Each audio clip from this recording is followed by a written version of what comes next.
It's time for Wild About Trial, where two lawyers square off on the most interesting legal cases going on around the country at this time. With us today, Misty Marris, criminal defense attorney, and Crime Watch Daily legal contributor Jesse Weber. Let's get into it right now. First story making headlines around the world, Kamiyah Mobley was kidnapped from a hospital hours after she was born 18 years ago. Now, the woman who raised her, Gloria Williams, is facing kidnapping charges, and get this, Kamiyah is pleading with the courts that her mom get the bare minimum sentence because she felt like she gave her a great life. So what now? You have to really address all the mitigating factors, Chris. First of all, she's charged with the highest level kidnapping crime she can be, aggravated first-degree kidnapping. That means she could face life in prison.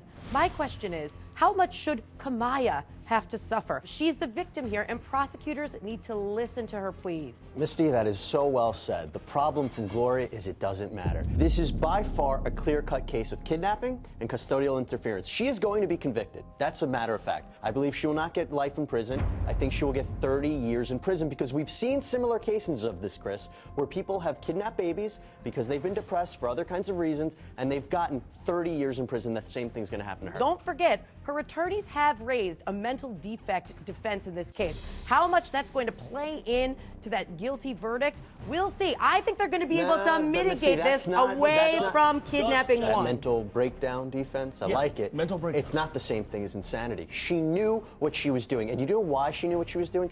She dressed up as a nurse. She knew that she was breaking the law. She knew if she ever exposed herself, she would be arrested. You have to understand this. Misty, I'm telling you, it's not going to work for her. She is going to face prison time, and significant prison time. I think you're going to see less than 30, and right now we've seen the defense take some strong strategic tactics.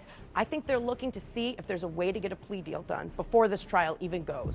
Okay, now we want to hear from you. Do you think Gloria deserves jail time? Sound off right now on our Facebook page. Next, a teacher who was arrested at a school board meeting in Louisiana drew nationwide attention last week. Deyshia Hargrave says she was simply voicing her objection to a raise for the school superintendent. Video shows she continued to share her concerns as she was escorted out and handcuffed in the hallway. The school says it will not press charges against Ms. Hargrave, but now public outcry is calling for her to file charges against the school. Misty, was she mistreated? She was absolutely mistreated, Chris. In fact, when I watched that video, I saw a gross violation of her constitutional rights.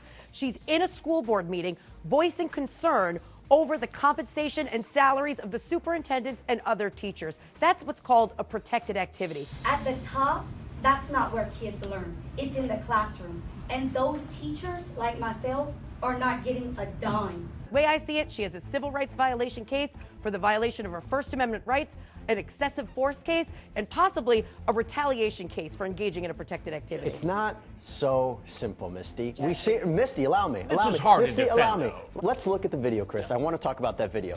We see her in the school board meeting being asked to leave. Is there a You're going to leave, or I'm going to remove you. Then the next part of the video is her being handcuffed. Can you explain?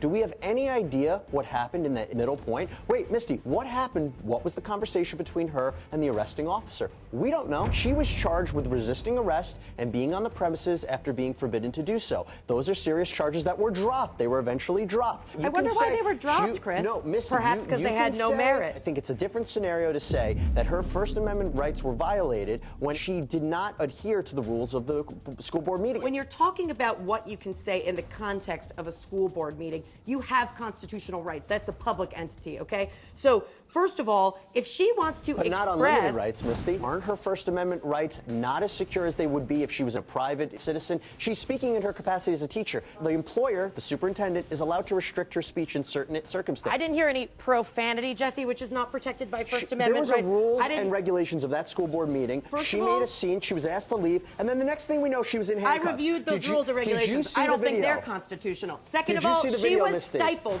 talking about compensation of teachers and the superintendent, which was a critical issue in the meeting. I actually think this school's going to have a problem with the National Labor Relations Board for silencing her Misty, on compensation issues. Before you say claims that she has the right to this and right to that, what happened in that middle part of the video? What did she say to the arresting officer Jesse, to feel that she was a big enough threat to tackle her to the ground? So what happens at the end of the day? Realistically, these cases do settle. Yeah, At some it's- point, it's not going to trial. Her settlement will probably be more than his salary increase. All right, now we want to hear from you. Do you think this teacher deserves a settlement? Sound off right now on our Facebook page. For more on these stories, please go to wildabouttrial.com or our website, crimewatchdaily.com. I'm Chris Hansen. If you like this story, make sure you tune in every day to Crime Watch Daily. You can find where the show airs in your city at crimewatchdaily.com. Watch it live or record it on your DVR and watch it at night. And to all those criminals out there, remember, we are watching.